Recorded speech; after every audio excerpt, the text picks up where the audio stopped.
Hey everybody, it is your girl, Coach Cheryl. Thank you also for joining me on tonight. Having just a little bit of technical difficulties, but that's all right. We're gonna keep moving on.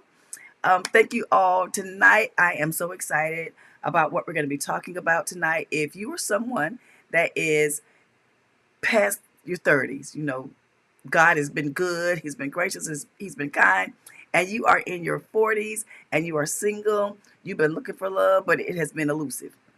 It seems like it's been running. This is the show for you. Or maybe that's not your story.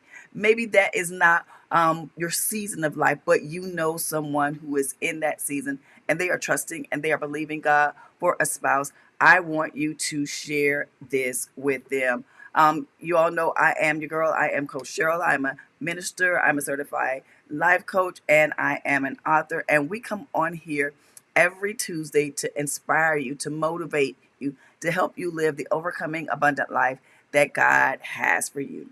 So I'm going to ask you all to do what we always do at the top of the show, and that is to like and to share.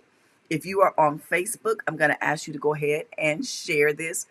Don't be stingy. Don't keep this to yourself. Share this with someone. And if you're on YouTube, I'm going to ask you to go ahead and click that like button. Also, go ahead and subscribe to the channel so that you know when we drop new videos. Now, I am super, super excited because I'm not here by myself on tonight, y'all. No, no, no. We have two wonderful guests that are going to be with us on tonight, and we're going to be chatting up this topic of finding love after 40. How do you do it? Is it easy? Is it hard?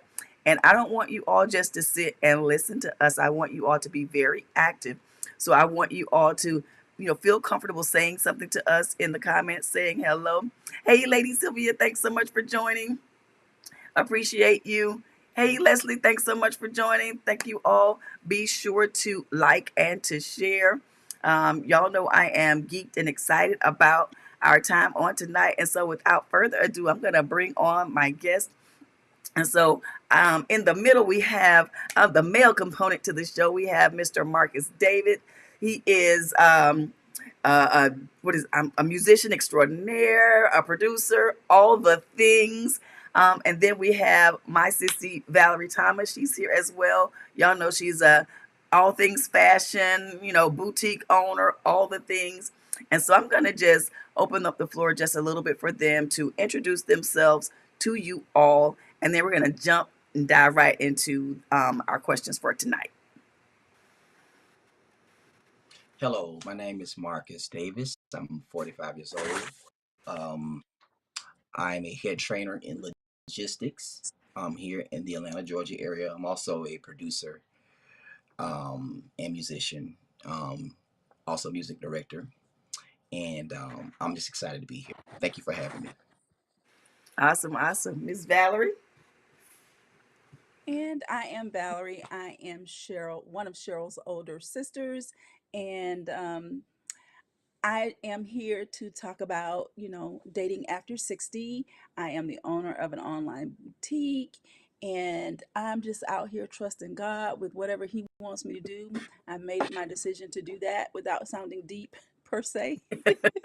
But You just out here trusting yeah, God. just out here trusting God. Awesome, awesome. Well, thank you all again for joining. Everybody, remember to go also and share this because we're going to be kind of jumping into the topic. I've been talking to some of my girlfriends over the last year or so.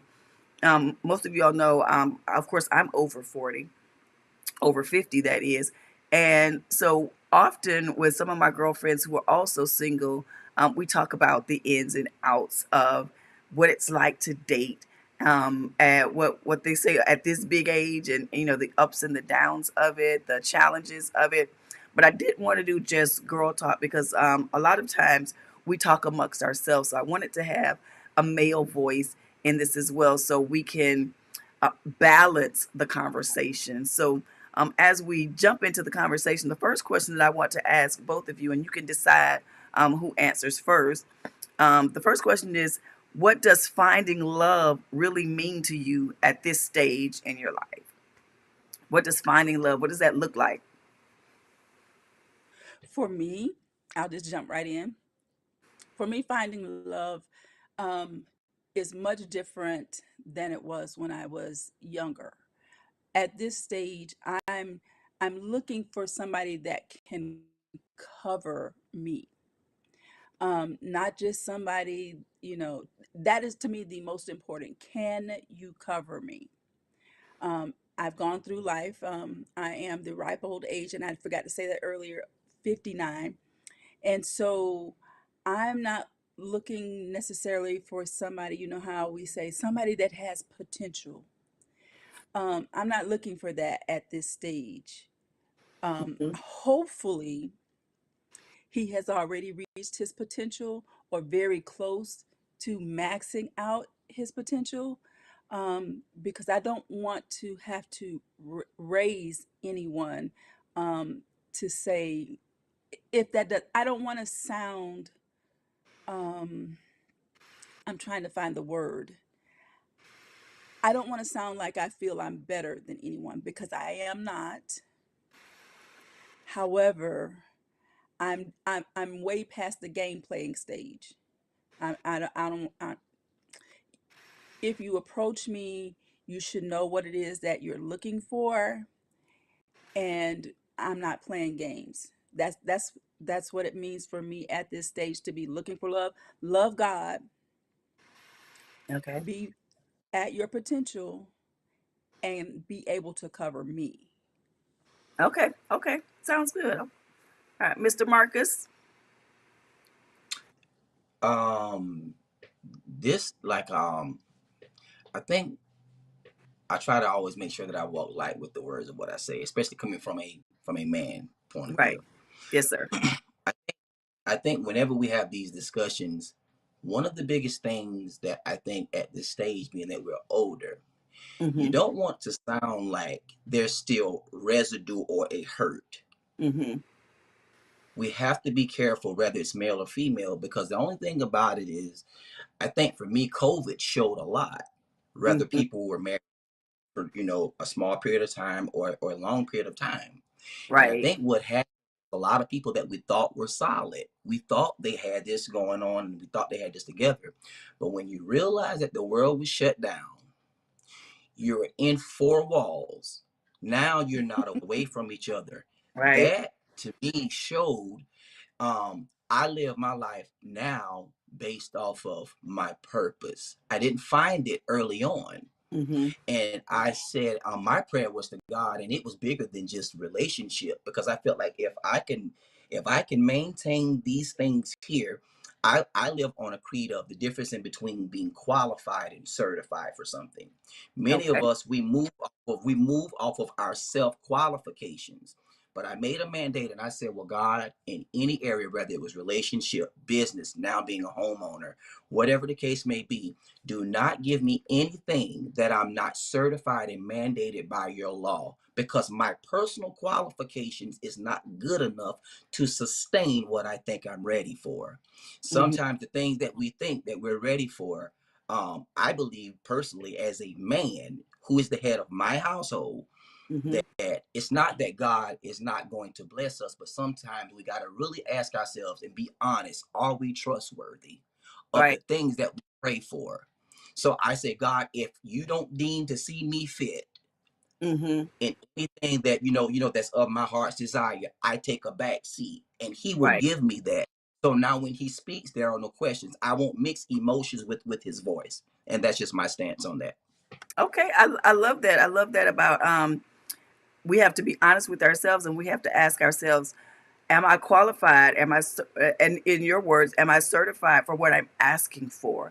I may be Absolutely. asking for a person. I may be asking for a husband. I may be asking for a wife, but Hmm. am I ready for that? You know, have I gone through God's testing.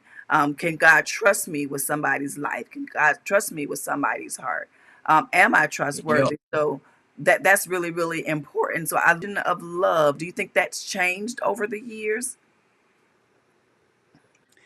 Absolutely. When I was younger, I think my definition of love really was not love, it was infatuation. Love to me means giving oneself completely, unconditionally.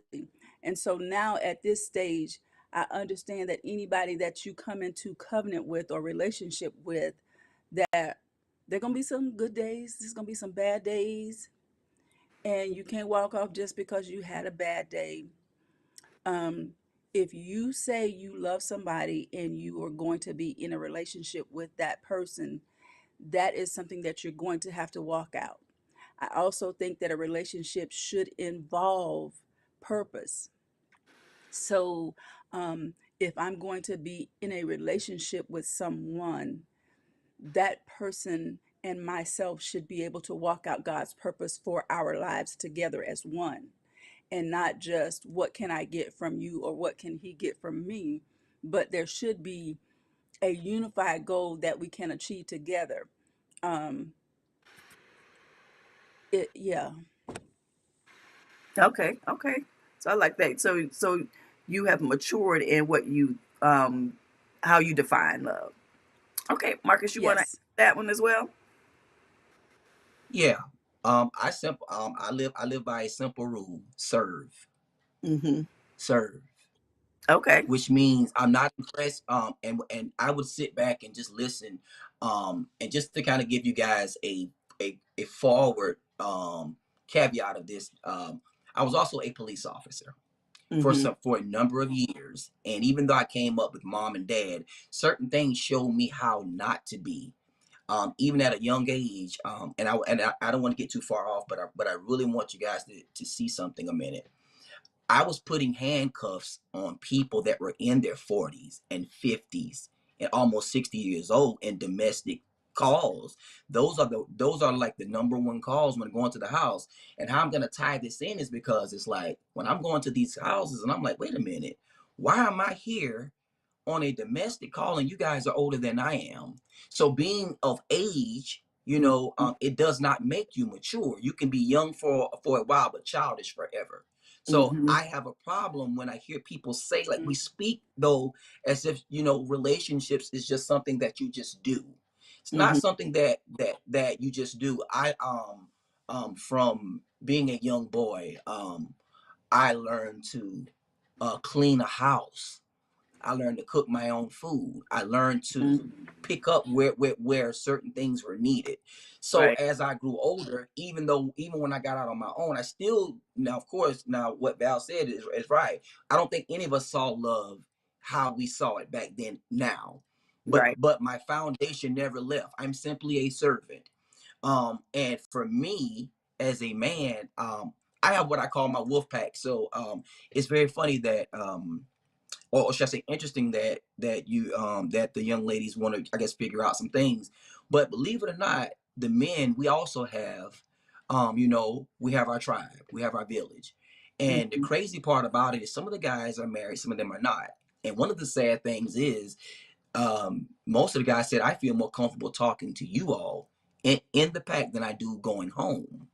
So I Wow. find it interesting, and sometimes I just take nuggets from things that I've learned, and I incorporate it to have me. Now it enlightens me now to have a stronger foundation now on how I see and view things. So I don't always see things as just solely potential, just solely not potential or whatever. I learned that if I'm doing my part, if I'm making sure that my personal foundation is there, my lens and the front side of how I see things now, I can almost see things a mile away. And you'll know when something is just somebody's talking because everybody's not looking for love. Some Right. people are looking for help. And Mm-hmm. we gotta just make sure that we're being mindful.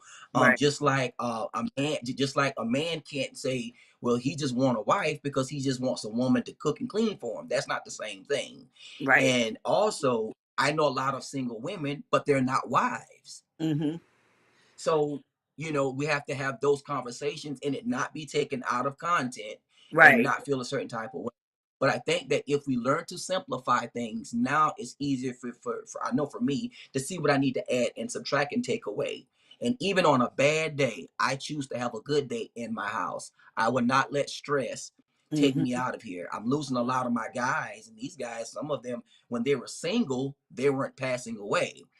And we've talked about this, and that's just me sharing a little light from just hearing the men talk. I only deal with guys who are on their purpose, who are about their business. So I make Hmm. sure that I categorize that when having conversations, because men who don't take care of their kids, who don't handle their responsibilities at home, if you're out of it, we can be cool, but there's a point that I won't go beyond. So the guys that I know, like, we hold each other accountable. We don't bash each other.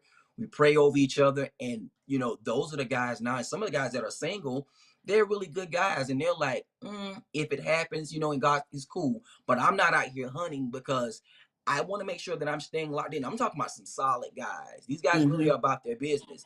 But just like the women are serious about this stuff, these guys are too. So I just think that this is a healthy conversation that we're having, and hopefully that we actually can learn from each other and now Right. on how we see things moving forward.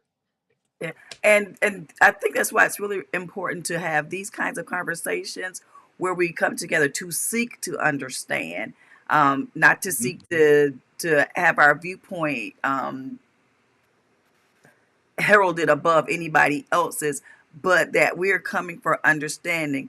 I want to understand from a male, point of view, what you all think, and hopefully there will be men that will watch this as well that will get a female point of view of how we may be feeling during this season, which brings a really good segue to the question.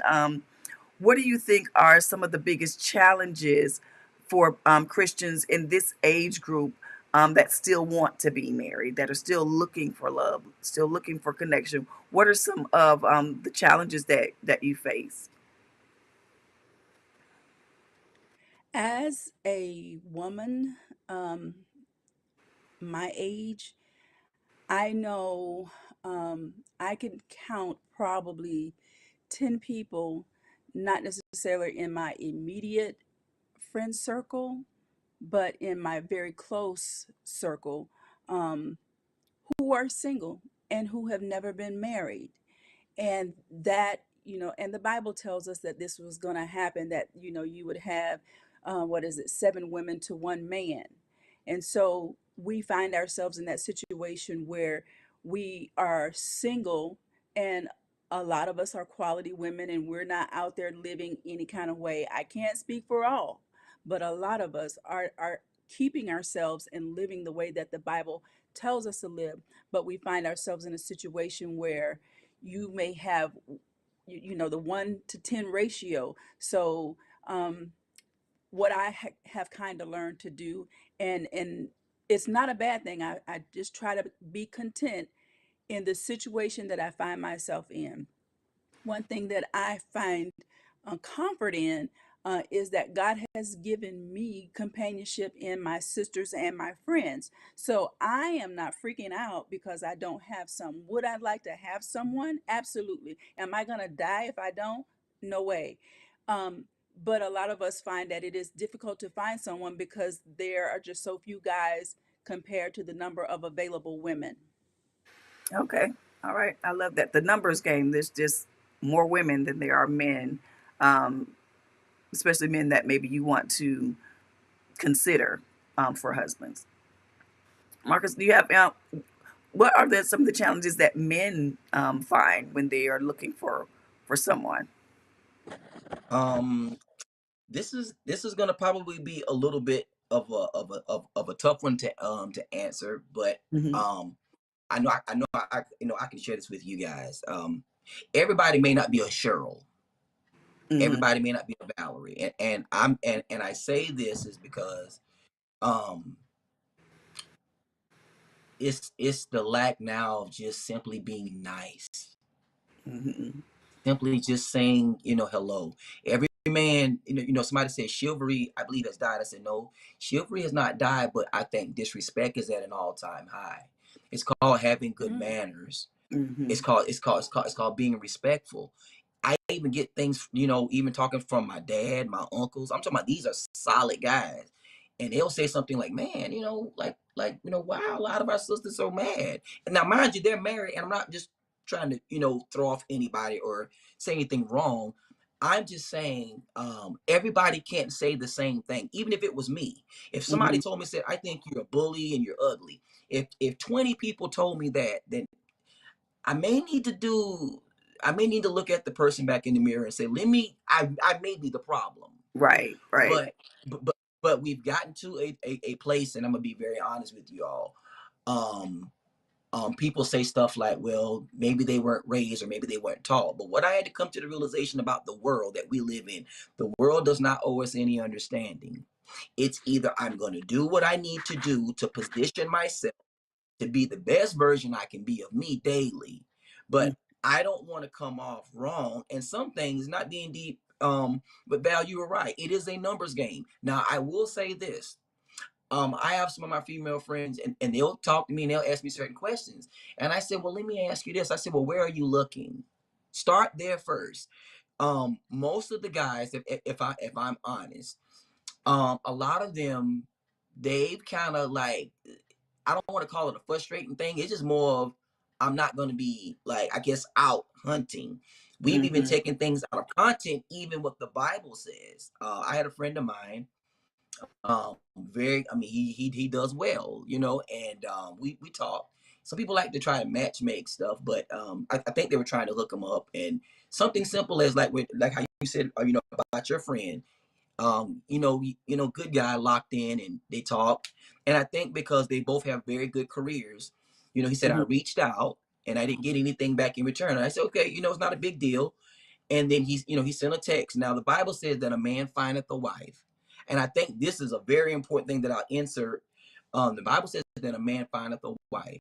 And I think we've taken that out of content. It doesn't mean that when men wake up, it's not, you don't wake up like, okay, I'm going to get up today and I'm going to go hunting. That's not what that means. It can simply mean, I met you or saw you in a grocery store and we just started talking or stumbled upon.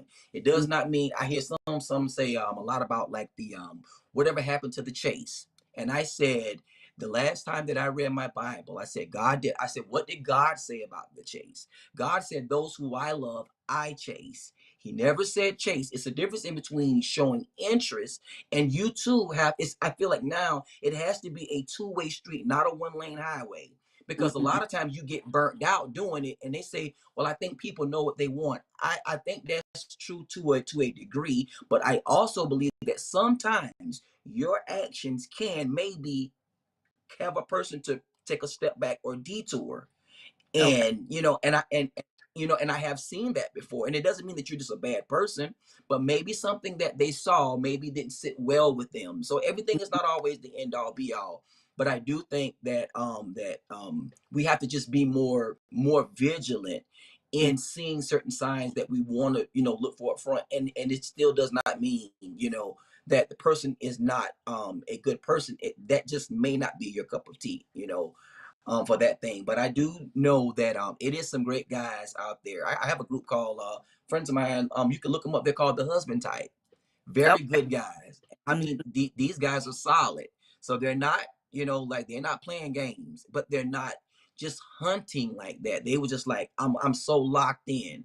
And Mm-hmm. that's just how I see where I'm at now. I'm so locked in, and the blessings have been coming, for me that way. And if Right. God, aligns that up, I want it to be where it's to where like it's aligned, it's not forced. Okay. Okay. All right. No, I want to ask a question. okay. I'm sorry. Go ahead. I want to ask a question, Marcus. Okay. So you kind of hit on something, and I just want to just address it just a little. When someone sees somebody, and I know a man that findeth the wife findeth the good thing. What I have, Hmm. I've been so out of the loop as far as dating and that kind of thing. So are men now, so that so many women don't do the traditional role. When I was raised, my mom said, hey, he's supposed to come after you. You don't approach men. That's not how women behave. That's how I've carried myself all of my life.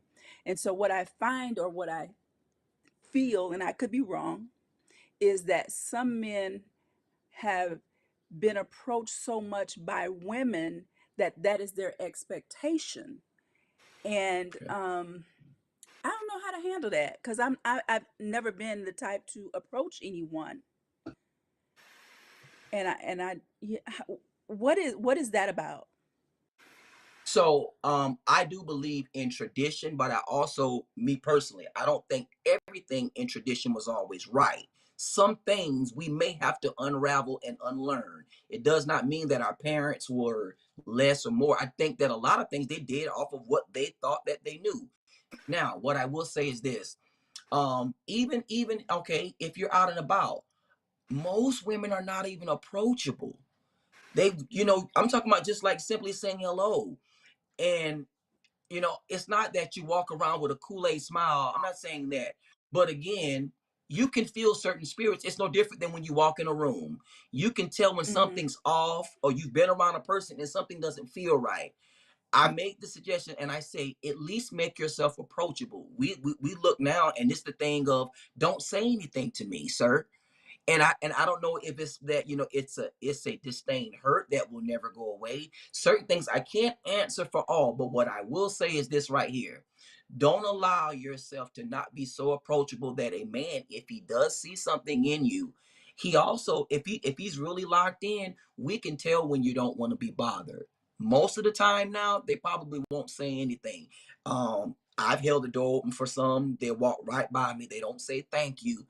And so I'm saying to myself, even in a small gesture like that, what if I saw, wow, I think she's a beautiful young lady, but you don't Mm-hmm. have just simple manners, and it's almost like it's an entitlement role now. I don't know where it came from, and it is, and it's talked about very heavily. So the only thing that I will say Ooh. is this right here. Don't allow yourself to fall into a certain category. And again, I'm not saying that you ladies are like that. I'm just saying now what's Mm-hmm. almost the norm. I've trained some when I was personal training. They said, I look this way because I don't want you guys to say, like I don't want these men to say anything to me. And I'm just listening to them talk to other women.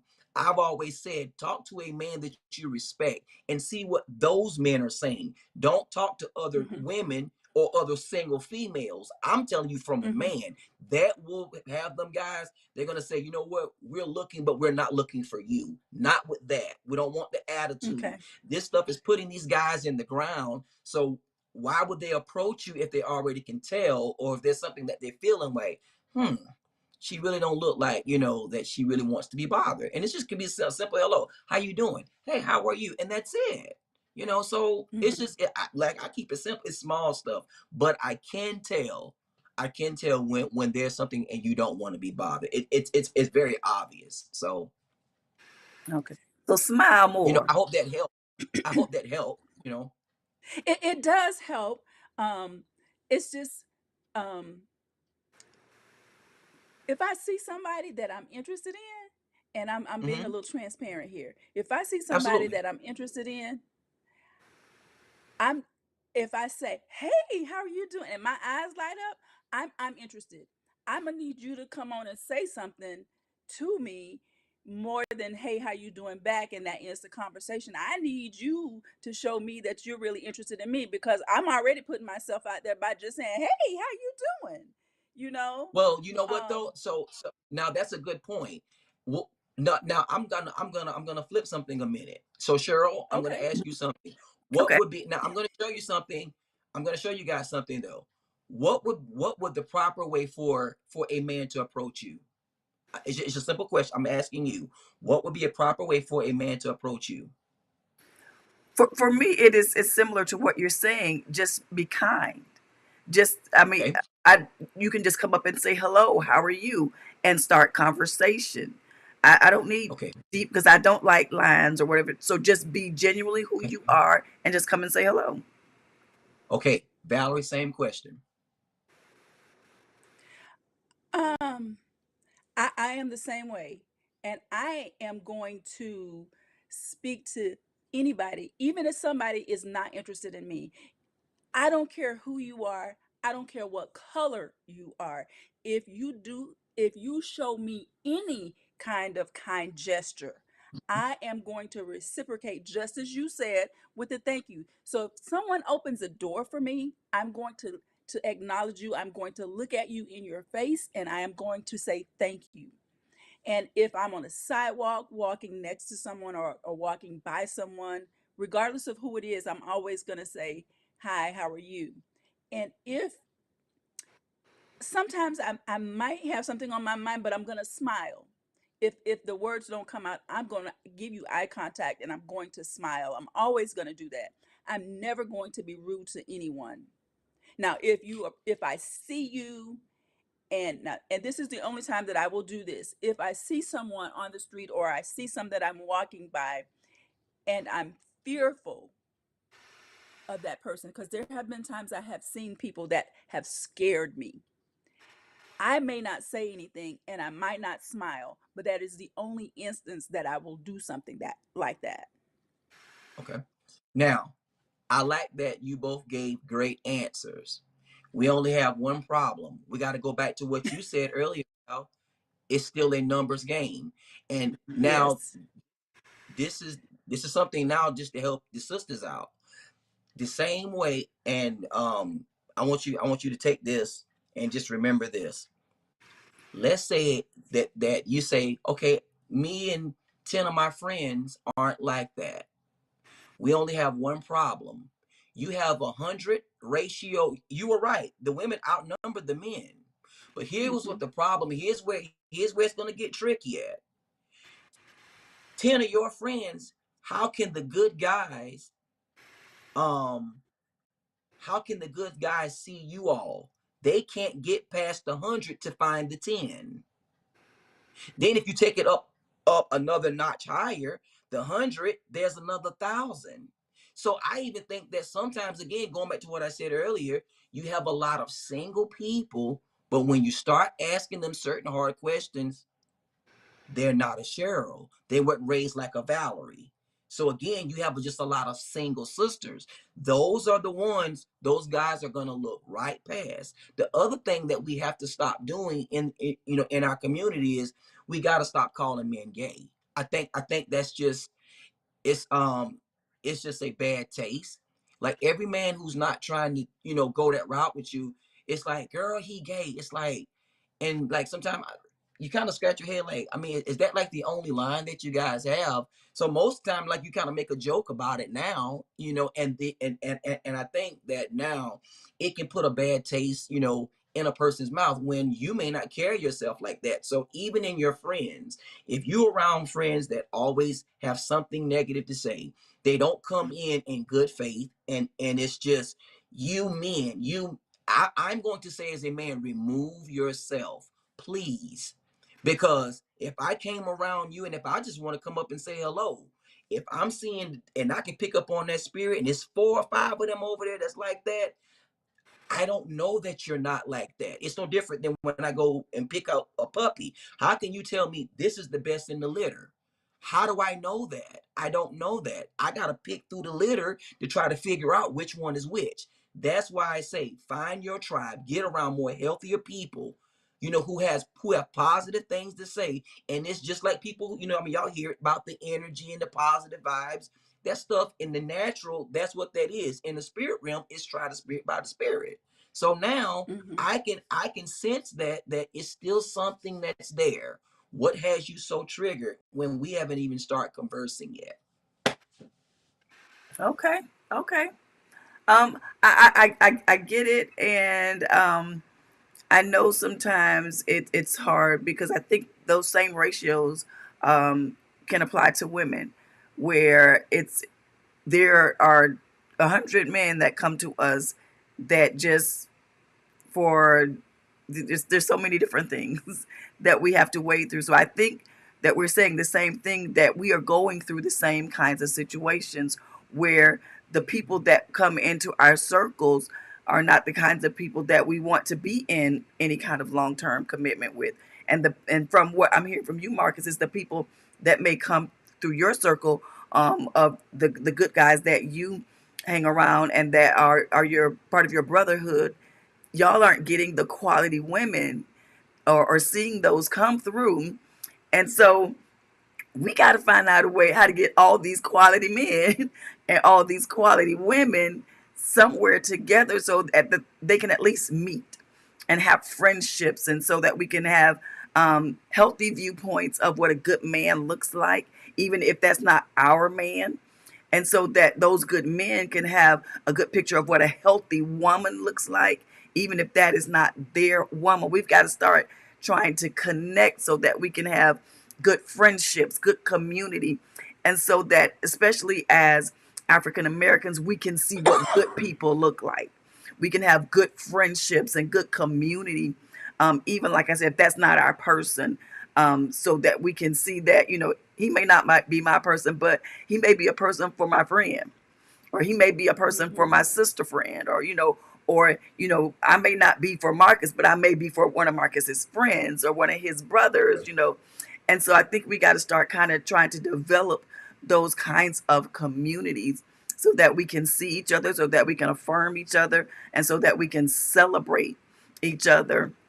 And this is gonna I saw Erin I'm gonna put up her comment again. She was talking about being single and celibate. And so I want to jump to this question. It talks about being our big age. Is it even realistic for a woman to hope for that she would be in a relationship where a man would honor celibacy? Or is that something we shouldn't even look for? Is that something that the Christian community is struggling with?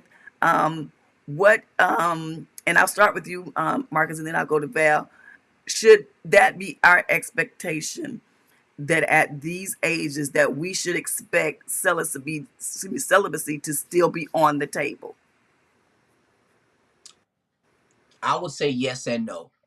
And Okay. that's a very difficult question to answer because I don't want to answer for all men. I know some guys, they're not thinking about this. And we have those kind of conversations. And even with that, it goes back to well, something must be wrong with you now. Shockingly, believe it or not, it's a handful of you guys.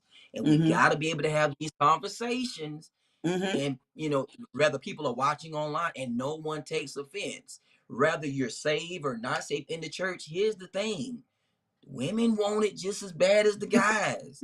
And I'm talking about, and I don't mean that in a hold on, I don't mean that in a disrespectful way.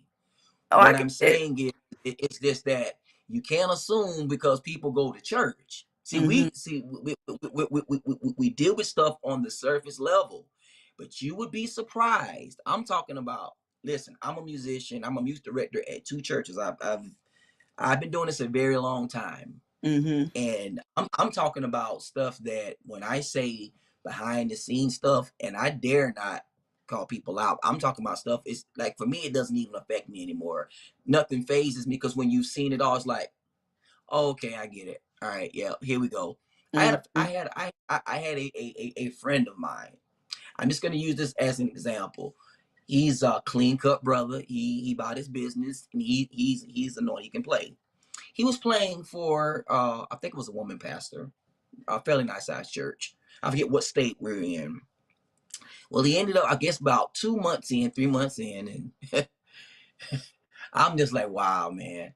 At first, I said, wow, because I didn't expect it, but it's like at the same time, I'm not surprised.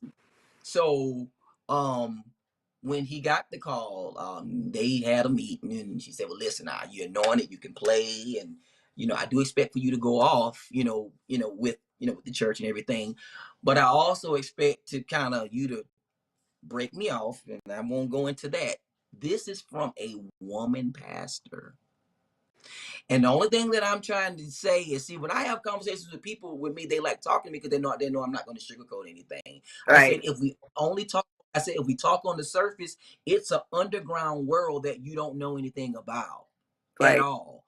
Mm-hmm. One of the classes that I taught, I did a clinic on some years ago. It was called After the Benediction, which means it's a whole nother world that you don't know about. And the ones you think that's high and they sit on the front row with the nice little, it's not that. And the Mm-hmm. only thing that I'm saying is it goes back to what you said earlier, Val. It's a numbers game. Let's say you and six of your friends are doing it the right way. You got the 60 that speak to you and smile and wave that maybe not. And trust and believe me, the reason why I don't like to judge or get on that is because I don't know where they are. What may be their struggle may not be yours, or Mm-hmm. vice versa. So I think that's more of an individual conversation that you have to have with different people, and they tell you in private, "Hey, sis, I'm really feeling this," and let them just tell you. I wouldn't be judgmental. That's their thing, but you would be surprised that everybody is not that. So, um, just like I think like you guys are practicing celibacy, you have many that are not, and if they're not, then I think that's a one-on-one type thing that you talk to to them about in private. That's just my take on that. Okay. All right. Miss Valerie. Okay. Marcus said a whole mouthful. And so I'm going to answer what Marcus said. And I'm going to be forthright because I think sometimes we try to be so saved that we don't tell people the truth. So I'm Mm-hmm. going to Yep. be really, really forthright. So I haven't always been saved and I haven't Mm-hmm. always lived the way God designed or asked for us to live. Now, having said all of that, I had my first pastor when I was very young. He instructed or he tried to admonish us to not get involved in premarital sex. And one of the things that he said made a whole lot of sense. He said, once you go there, it is going to be extremely hard for you to abstain. So, the very best thing for you to do is to never do that until it is time for you to marry your spouse. And he was right. He was exactly right. But I will also say, as a person that has been celibate for multiple years now, um, you have to take that to God. God can keep you, and he will do that if you trust him to do that. Initially, after I came back to God after having been active, that was a challenge for me. And I'm not going to tell nobody that it was not. It was a real challenge for me. Mm-hmm. And I did have to pray about that thing. Now, I did go and I went to my sisters and I had that conversation with them. I had it with both of my sisters that I was living with at the time. I said, hey, look, y'all, sister having a challenge. But God did deliver me from that. And I'm able to say now that I rarely think about it. Now, here's Mm-hmm. the thing, as someone who desires to be married, what I know about me is I'm not going to be able to court you no 2 and 3 years. That's out the question. So, not and maintain, I'm just being real, not and maintain. So, what I know Right. about Valerie is this is if this is where we're going, we have to make a decision. Either we're going to tie this knot and we're going to do it God's way, or we have to go our separate ways. I am not I it is not my desire or intentions to become involved with someone before I am married. Not again. Because we're gonna start that thing all over. You know what the Bible says? After having been delivered and the house has been swept clean, and you open the door and you let that thing come back, then you taking on what it said, 7 more devils with it. Uh-uh. I can't do that. So that's where I stand on that. Yeah, I think you do have to be careful, and I've been putting up. So glad to have you on here, Pastor Purcell. Some of his comments about how some of the men would actually come to church because they said the women at church were easy, and so that's where I guess they did their hunting was at churches. Um, and I have talked to a lot of women who are really, really discouraged because they really want to be married and they start going out on dates with men. And then, second date, third date, this wonderful Christian man is asking for sex. And they're kind of like, well, are we going to not do that? Can you get to know me as a person? Can you learn who I am? So for them it's really discouraging because you're trying to, to live like God has called us to live, but then and you think because you're getting a man who says he's a Christian, or not who says he's a Christian, a man who is a Christian, and that's not his desire. That can be really disheartening and discouraging to someone who is trying to do it God's way. So I really wanted to get a male perspective from that. And so thank you so much, Marcus, and thank you, Pastor Purcell, for dropping in your thoughts and comments as well. And so y'all, the time has really been running, but so I want to end on, I think, this one question. Okay. And I'm looking at two. Okay. I'm going to end on this one. It says, how do you keep your faith strong and your heart open when you're still waiting for love after 40? How do you keep your faith strong that it will happen for you and keep your heart open? Because what I probably think about some of the women that the men are coming into contact with that have bad attitudes, or maybe, portraying all of that. I think a lot of that is hurt and frustration because it hasn't gone like they wanted it to go, or that, like you said, Marcus, they still have residue from the last person that mistreated them. So how, at this age and stage of your life, do you keep your faith strong and you keep your heart open, believing that God is going to bring someone for you?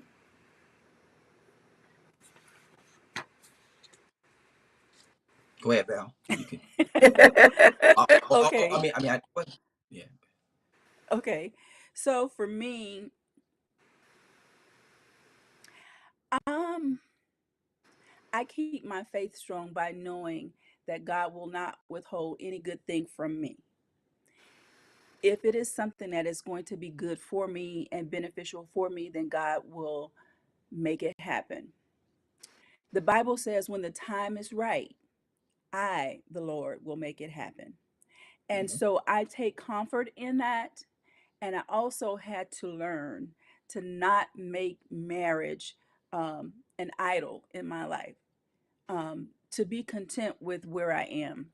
And what I find myself doing at this moment is serving. The Bible also says, whatever thy hands find it to do, do it with all thy might. So if you see me at my church, I'm working in medium. If they ask me to do the prayer, I'm going to do the prayer. If you see me after church, I'm going and I'm making sure that the mics are turned off, the batteries are out of the microphone. I am finding myself busy doing something for the work of the Lord, because it's not about me. And if I can't find myself busy in the house of the Lord, why do I think God will give me anything?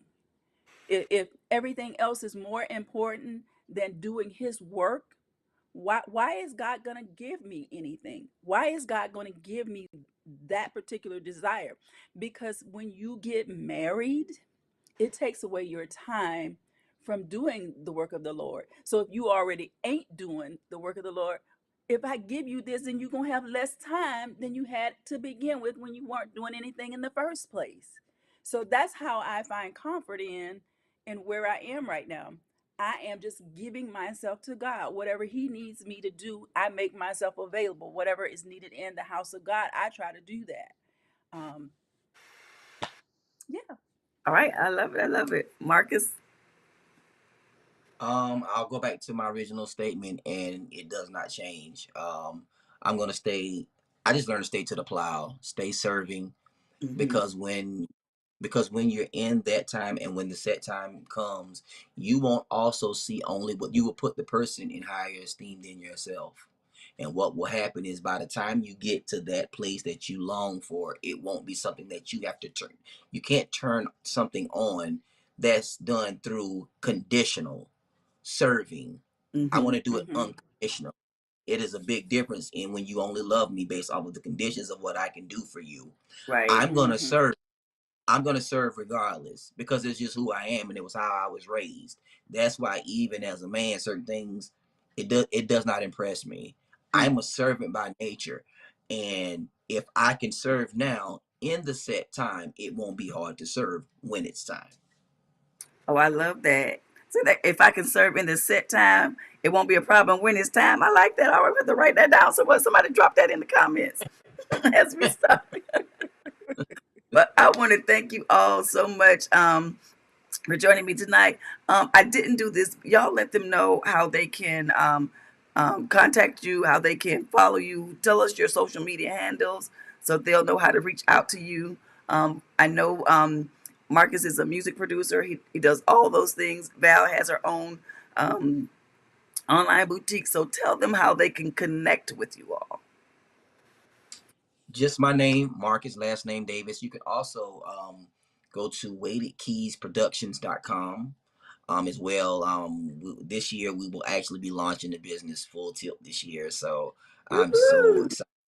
Got like 3 live Congratulations. recordings. We're getting ready for working with all these artists, man, and it's a blessing. Also, I have my own state of the art in homes big studio.